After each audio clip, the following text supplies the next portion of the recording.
अकोला जिल्हाधिकारी कार्यालयात आज जिल्हा नियोजन समितीच्या बैठकीचं आयोजन करण्यात आलं होतं। मात्र बैठक सुरू होताच जिल्ह्याच्या निधीवरून भाजप आमदार रणधीर सावरकर आणि ठाकरेंच्या शिवसेनेचे आमदार नितीन देशमुख यांच्यामध्ये चांगलीच जुंपली। दोघांमधला वाद एवढा टोकाला गेला की दोन्ही नेते भर बैठकीत एकमेकांच्या अंगावर धावून गेले। याच वादाच्या पार्श्वभूमीवर दोन्ही पक्षाचे कार्यकर्ते जिल्हाधिकारी कार्यालय परिसरात जमा झाले आणि एकमेकांविरोधात जोरदार घोषणाबाजी करण्यात आली। यावेळी अनर्थ टाळण्यासाठी पोलिसांनी दोन्ही पक्षाच्या कार्यकर्त्यांना जिल्हाधिकारी कार्यालय परिसरातून बाहेर काढले। भारतीय जनता पार्टी हिंदुत्वाच्या नावाचं राजकारण करते। हिंदुत्वावर त्या भारतीय जनता पार्टीचे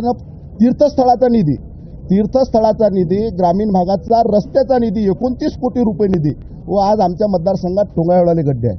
हे 29 कोटी रुपये यांनी परत पाठवले आणि जिल्ह्याचा डीपीटीसीचा निधी 300 कोटी संपूर्ण निधी 10 मार्चला जमा झाला। 10 मार्चला मग 10 मार्चला जमा झाला।